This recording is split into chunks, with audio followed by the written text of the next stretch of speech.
একজনের চুল ছেঁড়াছেড়ি না করলে রাতে ঘুম আসতো। আগে আমরা একজন আরেকজনকে তুই করে বলতাম, তাই আমাদের মধ্যে বন্ডিংটাও সেরকম ছিল। আর এইবার আসার পর থেকে তুমি যেভাবে আমাকে তুমি তুমি করে বলছো, এখন তো আমি তুমি থেকে তুই শিফটই করতে পারছি না। ওকে, তাহলে এখন থেকে তুমি তুমি না, তুমি তুই। তুইও তুই। আসলে তো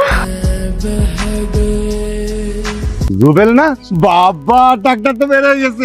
তুই শালা আগের মতোই রয়ে গেলে, আমার দুর্বল জায়গায় হাত দিলি। আমার ছেলে তা বাবা বিয়ে করেছো? বিয়ের জন্য পাত্রী খুঁজতেছে। এখানে দেখি সবাই তোমরা আছো। হ্যাঁ, রুবেল হাওলাদারের ছেলের সাথে আমি বিয়ের ব্যাপারে কথা বলে আসি। ওরা বলছে শুক্রবার দিন আসবে, এসে যদি রিয়া মামুনিকে পছন্দ হয় তাহলে ওই দিনে ওরা আংটি পরিয়ে দেবে। মানে একটা ছেলে এমবিবিএস করছে দেখে ও ভালো ছেলে হয়ে গেল? মানে আরো যাচাই বাছাই করতে হবে, একটু খোঁজ খবর নিতে হবে। আপনাকে আর সারাশি অভিযান চালাতে হবে না। এখন যদি রিয়া মামুনির যদি আপত্তি না থাকে তাহলে তো ভাইজান আমাদের কোনো আপত্তি থাকার কথা না। তুই কি বলিস? তোমরা যেটা ভালো মনে করবে সেটাই। কিরে ভাইয়া, তুই এখানে একা কি করছিস? বসে আছি। রিয়াপুর তো বিয়ে ঠিক হয়ে গেছে, আর আম্মু তোকে ডাকছে। আম্মুকে বল ভাইয়া রুমানে। আচ্ছা রিয়া, তুই কি বিয়েটাতে রাজি? রাজি না হলে কি আমি শুধু শুধু হাতে আংটি পরে ঘুরে বেড়াতে? বিয়েটা তো কোনো ছেলে খেলা না, ডক্টরদের লাইফ না। মানে সংসার, ঘর বাড়ি, এগুলোতে ফোকাস দেওয়ার কোনো স্পেসই থাকে না ওদের। কথাবার্তা যদি বলতে পারিস ডিরেক্টলি বলবি, না হলে এত ঘুরায় পেঁচায় না কথা বলারই দরকার। জামাই ফোন করছিল, তোকে নিয়ে একটু শপিং এ যাবে। আয়ান, তুই একটু রেডি হ। চলো। জামাই ফোন করছিল, তাকে নিয়ে শপিং এ যাবে।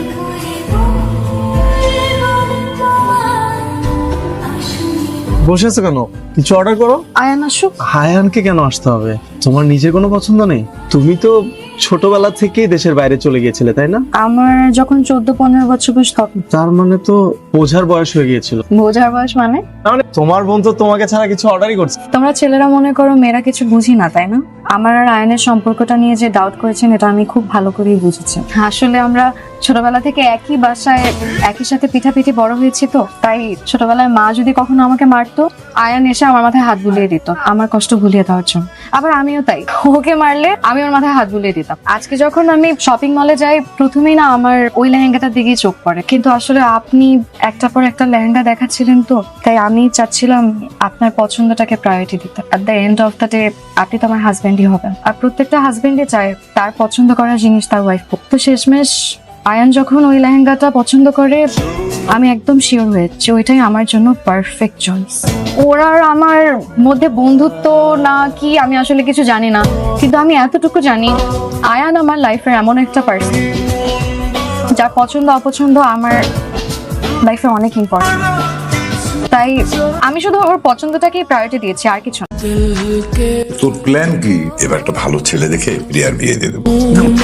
আমি একজন ইমানদার মানুষ, মিথ্যে কথা বলি না, চাপাবাজি করি না, সলসা তৈরি করি। আরে আপনার কাছে ছবি টবি যদি কিছু থাকে দেখান। এই যে কোন হরতাল অবরোধ না হইতেও পারে, দেশের যে অবস্থা, যে কোনো মানুষ যে কোনো সময় আন্দোলনে ডাক দিয়ে দেয়। কোনো আন্দোলন ফান্দোলন না। আপনি একটু আগে আমাকে বাড়িতে গেছিলেন। হয় হয় তোমার বোনের জন্য পাত্র দেখাই দেখি। আমি কিসের বোন? হ্যাঁ, ও আমার কাজিন। আরে বাবা, কাজিন আর বোন তো একই কথা, কাজিন তো আর খালা হয় না। কাজিন কাজিন, বইন বই। আপনার লিস্টে যত রিজেক্ট মাল আছে, মানে যেগুলো আপনি চালাইতে পারতেছেন না, এই সব মাল লয়ে আপনি আমার চাচারে দেয়।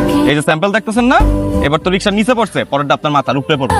এমন ভাবে কাম সারতে হবে যাতে সাপও মরে, লাঠিও না ভাঙে। মামনি এদিকে আসতো। তোর জন্য কালকে একটা ছেলে দেখতে গেছিল, সেটা ভালো মনে হয়েছে বলিস। তোমাদের যেটা ভালো মনে হয় সেটাই করো। তাহলে ছেলেটার সাথে কালকে একটা কথা বলে টাইম ফিক্সড করে নিয়ে। মানে এটা অচেনা অপরিচিত ছেলের সাথে রিয়া গিয়ে হুঠাৎ দেখা করে ফেলবে, এটা হয় নাকি? আমার কাছে কোনো ছেলেটার মধ্যে মনে হয়নি বাজে কোনো স্বভাব আছে। এই যুগে এরকম ছেলে পাওয়া তো দুষ্কর ব্যাপার। এখনকার ছেলেদের ভিজুয়াল দেখে বোঝা যায় না ভিতরে কি চলতেছে। তুমি একদম টেনশন করবে না, এই ছেলের বায়োডাটা বের করে ওর উপর আমি একটা সারাশি অভিযান চালাবো। ওর যত নারী নক্ষত্র আছে আমি সব বের করে দেবো। তারপরে যদি রিয়ার মনে হয় ছেলেটার সাথে দেখা করা যায়, দেখা করবে। আমাদের এইটাই করা উচিত। আর সময় কিন্তু বেশি নিস না। আমি কোনো সময় নিব না, এটা ওয়ান টুর ব্যাপার চাচা। ভালো লোকের কাছেই দায়িত্ব দিয়েছো, দেখো এই সারাশি অভিযান কোথায় গিয়ে শেষ হয়। বাবার কথা কিছু মনে করিস না, বুঝছিস?